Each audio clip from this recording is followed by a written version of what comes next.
Hello again, my beautiful people. Jamaican youth in the building once again. And in this video, we're talking about the Concacaf Nations League game between Canada and Jamaica, which ended today with Canada walking away with a 2-1 victory over Jamaica. This game was played in Jamaica, in Jamaica's Independence Park National Stadium.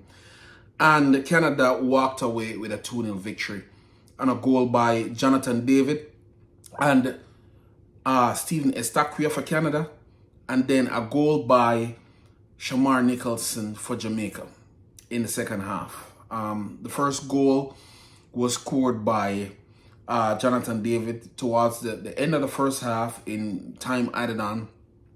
And then in the second half, Shamar Nicholson scored to equalize, and then the game was won by Stephen Estaquia after the 80th minute of the game to give Canada a 2-1 victory and an advantage going into the home leg of this Nations League fixture that's in Toronto, Canada. So I have a lot to say about this. Before I get into it, I want to just ask you to do the regular. If you could just hit the like button if you haven't done so. This helps to send the video out to more people. And if you haven't subscribed, please hit the subscribe button as we're trying to grow the channel. And you subscribing helps to grow the channel. So without further ado, let's get into it. Not a happy day if you're a Reggae Boys fan. Jamaica lost to Canada 2-1 in a game that should have and could have been won had we put away the chances that we had.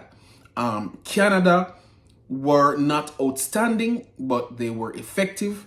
Jamaica by no means were outstanding because we couldn't put away our chances, and that caused us to lose the game by 2-1. So let's just get into it. I'll talk about Jamaica's starting lineup. We started with Andre Blake in goal, Dexter Lembikisa left back or right back, Deshaun Bernard and Ethan Pinnock in central defense, and then Greg Lee on the left back. We had Joel Latibeaudiere and Daniel Johnston in midfield, with Shamar Nicholson playing a centre forward role with Mikel Antonio, and then we had Bobby Reid and Leon Bailey on the wings. So that was our starting lineup. A decent looking team on paper, but a team that didn't really get the job done in terms of winning the fixture. Mikel Antonio, he was substituted at the early part of the game, but we'll come back to that in a second. If you look at the team statistics, Jamaica had 6 shots overall. Canada had 18. Jamaica had 2 shots on target. Canada had 7. Jamaica had 49% possession of the ball. Canada had 51, so pretty even. Jamaica made 372 passes. Canada 387. Passing accuracy, Jamaica 79%. Canada 78%. Fouls 16 from Jamaica, or 16 fouls committed by Jamaica, 9 fouls committed by Canada. 3 yellow cards given to Jamaican players, none given to any Canadian player. There were no red cards. There were 3 offsides from Jamaica and none from Canada, and then 2 corners won by Jamaica to Canada's 3. So if you really look at those stats, they're very even, except in the shots department. Canada took more shots than us at goal, and they had more shots on target as well.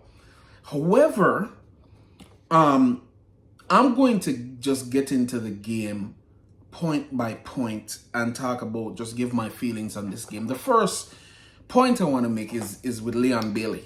And I mean, I don't think anyone who watched this game, you probably know where I'm going to come from with this. Leon Bailey got 3 clear opportunities and missed all 3 of them. He didn't score any of them. And, one could say that pretty much cost us the game. And, if someone said that, I couldn't even say that they're wrong about it. I mean, at this level, at this stage, if you get chances, you have to put them away. In the international game, that's just how it is. You have to put away those chances. Because if you don't put them away, whatever happened to us today is what will happen. You will end up losing the game. And that's exactly what happened to us today. Leon Bailey got 3 clear-cut opportunities. One in the opening stages of the game, another shortly after, and then I think another 2, maybe all of them came in the first half. I don't even remember. It was really frustrating to watch. It's a frustrating loss that Jamaica suffered today. You know what I mean? Especially when you see that, we could have scored more goals and we didn't. No, I know a lot of people will want to come on and say, well, it wasn't Leon Bailey who caused us the game. It was cost us the game. It was several things. We had several issues throughout the game. That may be true, but I need our team to put away our chances and then we can worry about the other stuff. Because on paper, if you look at it right now, Leon Bailey put away those 3 chances. We're up 4-2. And not only that, I know someone could say, well, Canada got chances too that they didn't score. Well, I don't think Canada's chances was as clear-cut as Leon Bailey's chances, to be honest with you. They may have gotten some chances, yes, but were they as clear-cut as the ones that Leon Bailey got? Leon Bailey, the chances that he got, at least with almost all of them, if they were just on target, the one that he got from the Bobby Reid corner coming around, if that was on target, that's a goal. If the one that he got where he tried to, the first one where he tried to lob over the keeper and score, if it was on target, it was a goal. And the other one that he kicked and it went right outside the post, if it was on target, it would have been a goal. So those were clear cut. It's just that the shots that he took were not on target. And it's really frustrating. It's hard for me to move on from the Bailey chance because they were so easy, they were so clear cut, and for a man of his standard, his quality, his worth, he's one of the highest worth players on the Jamaican team. For him not to be able to put away those chances is frustrating. You are the poster boy for Jamaica, or at least, well, some people would say Damari Gray. But you are the hometown hero. And this would have been your day, Leon Bailey. This would have been your day. I mean, I feel for you because I know you're probably going through it right now. You're probably not feeling well about the missed opportunities, but we are not feeling well either as fans. You know what I mean? Like, this would have been your coming out day, your coming out party, and it was really, really, really frustrating watching the game and seeing you miss those opportunities because, like, I know if you were playing for Aston Villa and you got those chances, I would go out on a limb to say you would have put them away. You would have put away those chances. I don't think there would be any mistakes or there would be this where we're talking about, where we would have lost, because the pressure from the English fans that they put on you, you have to take them seriously. And I'm not saying you don't take Jamaica's fans seriously, you don't take Jamaica seriously, but it's like, we don't really see it.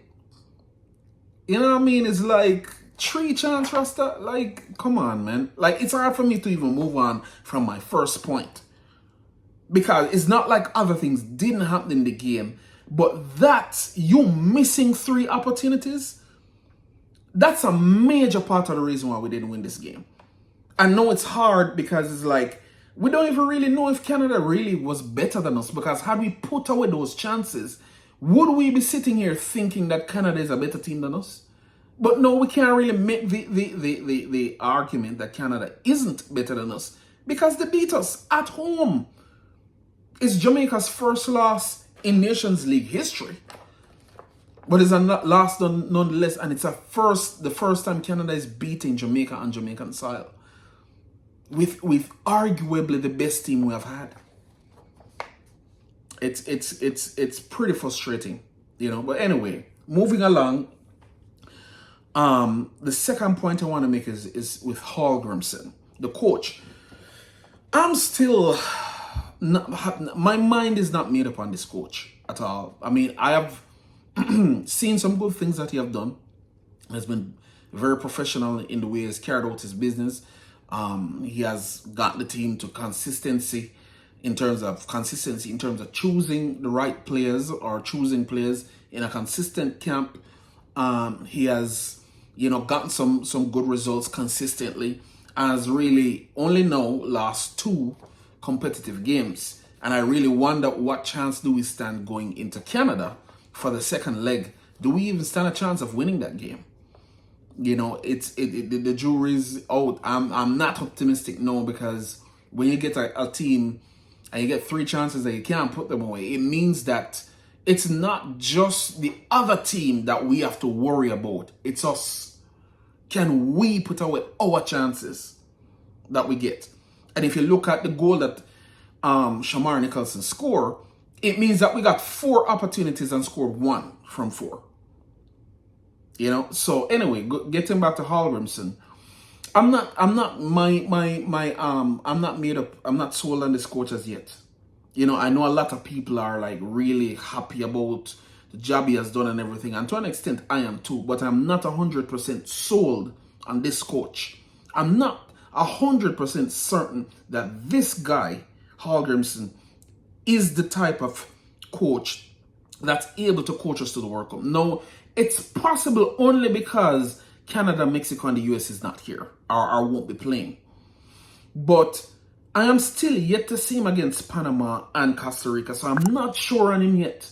I'm not sure. And if Honduras improves, you saw Honduras beat Mexico 2-0 in Honduras. And Mexico is a better team than Canada. Mexico won the Gold Cup, remember. Honduras beat Mexico at home. If Honduras improves, and Panama continues to play that the way they're playing, because Panama is playing lights out football right now. You see what they did against Costa Rica. 3-0 at home. Not their home, in Costa Rica. They beat Costa Rica 3-0. And Costa Rica, I would have to see Jamaica actually play Costa Rica to know where we stand against them. So the point I'm trying to make is potentially Panama, Costa Rica, and an improved Honduras could be better than this current Jamaican squad. And if that's the case, is this coach the coach that can coach us to the World Cup? Considering that is his main thing. And the reason why I said that are some of the reasons came out. First of all, Trevante Stewart had no business being on the pitch today. And I'm not a Trevante Stewart hater or anything like that. He contributed nothing on the field. You take off Mikel Antonio because he got injured, and you replace him with Trevante Stewart. Trevante Stewart, from my perspective, and I'm not a Trevante Stewart hater, I'm just calling it the way I see it. He shouldn't even be on the squad. He needs to stay in Salernitana and earn himself a starting position at that team and score some goals there, or even score a goal at Salernitana before you bring him into this national team. He's lost on the pitch. He's not ready for this type of football as yet.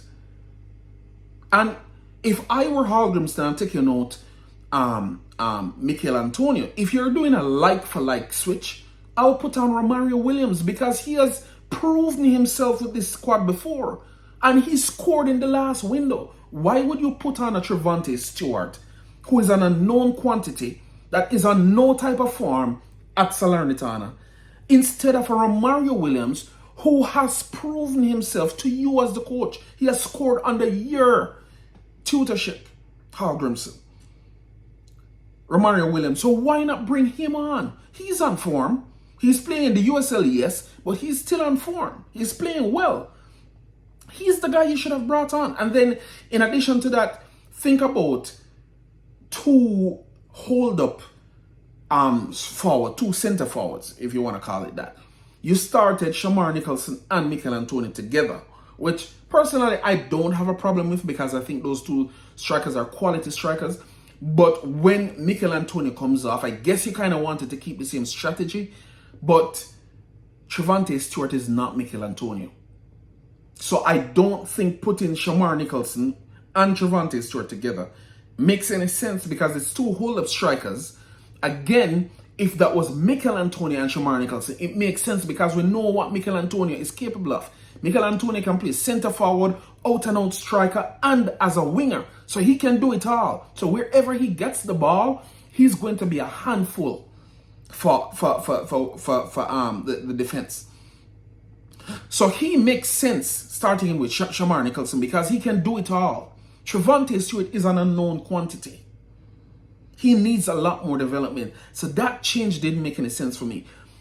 This is where, again, I have to come back to Ronaldo. Cephas. Had you had Cephas, you could have taken off, Mikel Antonio, push Liam Bailey up to pair up a striker with Shamar Nicholson, and put on Cephas to play the wing position. And that would have been a formidable attack. But you don't have Cephas. In latter stages of the game, I see you put on the Mario Phillips. The Mario Phillips, I mean, in a game like this, and then you leave Cephas, so Trevante Stewart and the Mario Phillips can make the team and play, but Cephas can't even make the squad. What type of sense does that make? I have to call it out. As much as I have some amount of respect for this coach, that doesn't make any sense to me. You know, and I mean no disrespect to Phillips and Trevante Stewart, by the way. I just don't think those players are there yet. Cephas is there. He has proven himself in Europe. He has scored against Galatasaray. That guy has proven himself. He deserves to be here. So I don't understand those changes. Hallgrimsson. And yes, you put in Daniel Johnson, which thank God you're playing him now, but even though you kind of played him as a defensive midfielder, he should have really been an attacking midfielder. But you see that he actually does a decent enough job to earn and to deserve a start more often in the team, I think, in my opinion. So there is that. My third point is that Canada were not as outstanding, or they weren't outstanding, but they were effective. I don't think Canada was great. They were lights out good. They made some quick passes. They got this behind our defense in the latter part of the first half and scored that goal. But I don't think Canada was outstanding. We were just not good enough. And that is where that's the angle that I'm coming at with this. It kind of tells us where we stand when it comes onto the upper echelon of Concacaf football. We're not there yet. So this, top four talk that the coach has been saying, I like the ambition, but I think the coach has to look at some of the changes that he made. He has to look at some of the changes that he made, and, the people who he calls up for the squad. Now, some could say that you can't really blame the coach, because had Bailey put away the chances that he got, would we really be talking about this? Maybe not. But because he didn't score the goal, we have to talk about it. And I think the Trevante change and the I see putting on Phillips. I don't get it. Why not Romario Williams? He has scored in the last outing, in the last window, or one of the Nations League window. Why not give him a chance? If you're looking for a goal, I don't get it. I don't get it at all. So I don't think that Canada was outstanding. I think Alphonso Davies was good though. He was pretty good on the park. Estaquio, obviously he scored a goal. Jonathan David, he had a tap in, and Kyle Lauren, he got by. When you start calling out these names, it's like you have to say again, the big players for the top three. The reason why the top three teams in the CONCACAF are the top three teams is because their big players show up in big games.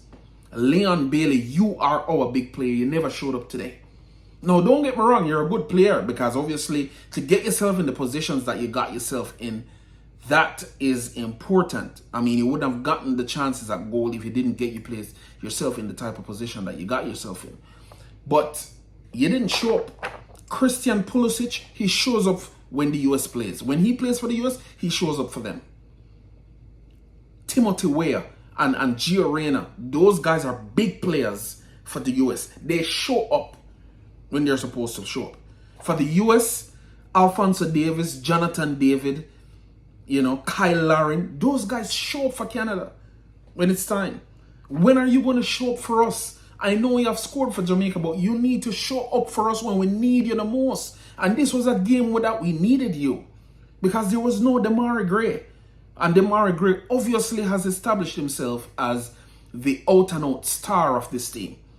He doesn't need 10 games to get used to it and all of that. No. He hit the ground running, and that is what we were looking for from Leon Bailey, and that never happened. It still hasn't happened. So there is that. Then my fourth point is Jamaica. Our tempo was a little bit too slow. I think, Canada was faster than us. They wanted to move the ball faster than us. Quickly bounce. Pass the ball around us, and before you know it, bam, they are behind our defense and scoring. We are not up to the mindset that we have to play a faster tempo. And I don't know what the problem is, because all of these players are playing in England, or a lot of them are playing in England, are playing in a professional league. So they know what a fast tempo, they have played quick tempo football. Nicholson, Stewart, Bailey, Bobby Reid, all of them. I don't need to call out all of them. They've all played at a very high level and know what quick tempo football feels like. So why is it that we can't play at a faster tempo? Why is it that Canada is knocking the ball around us so quickly and moving so quickly, but we can't? We're so slow and laid back, and every time we get the ball in midfield, it somehow finds its way being turned back. And it has to be what's his name? Ethan Pinnock. He has to be the one knocking the ball long, trying to find plays, and he's very accurate. He's probably the most outstanding player on the field for Jamaica today, Ethan Pinnock, even though he had somewhat of a involvement in one of the goals. But, in terms of his passing, his long ball passing, there's a difference when you just kick out the ball for no reason and when you make a long pass. That's what Ethan Pinnock was doing today. And his passes were accurate. So, our tempo is too slow. We need to pick up our tempo. I've heard the coach say that before. But we were much slower today than Canada. You could see it. We just weren't very settled and got into any type of rhythm against Canada. And, today was our first Nations League loss. We have never lost in Nations League before. Today was our first. Today was also the first time we lost to Canada at home in years. But also, we have never beaten a North American team in Nations League. And for those of you who don't know, Canada, the US, and Mexico is considered North America. I originally thought that Mexico was Central America, but it's actually considered North America. So we have never beaten a North American team in Nations League play. And then my final point is Demarai Gray missing. I mean, no, we really know the importance of having Demarai Gray. Demarai Gray, it's not like we never really knew, but him missing, it's almost like 50% of our attack is just gone. He was the one orchestrating a lot of our goals, and he's just not there, and it's a big miss to not have Demarai Gray there. Massive, massive miss. Big miss. And it's not just Demarai Gray alone. Demarai Gray, Ethan Pinnock, and Mikel Antonio, those players are key to this Jamaican team. We saw the difference when Mikel Antonio came off the field. It was a big blow to our attack because I think he helped set up one of the chances that Leon Bailey missed. One or two of the chances that Leon Bailey missed. I mean, not to say that the other players aren't key, but these three players, Demarai Gray, Ethan Pinnock, and Mikel Antonio, very, very, very important to this squad. And but Mikel Antonio played and came off. Ethan Pinnock played the entire game. Demarai Gray just wasn't there today. And he was sorely missed. So where do we go from here? I don't know. I don't see Jamaica going to the BMO field in Toronto and walking away with a win. And that's what would have to happen for us to qualify outright to the Copa America and ultimately to the Nations League semi-final. I don't see it happening. I don't see us going to the BMO field and getting a win. I mean, we have to play for a win, but I don't see it happening. I don't know. I'm very, yeah, I don't see it happening at all. I would like to be a little bit more positive and to give you a reason why I think Jamaica could go to Canada and win. But today was disappointing. I mean, it was very disappointing. I mean, Liam Bailey, I have to put majority of the blame on him. I mean, I know a lot of people don't like when that happens because it's not only Liam Bailey alone, this player and the coach and this and that and that. It's Liam Bailey you are the marquee player of this team. So if you can't put it away, where does that leave the rest of the team? Yes, it's a lot of pressure to carry, but it's on you. And you never put away the chances today. It's frustrating. And I hear the fans talking. They're very frustrated about it. So anyway, I'm going to leave it there. On your way out, please smash the like button and hit the subscribe button if you haven't subscribed. And until next time, take care of yourself. I'm out.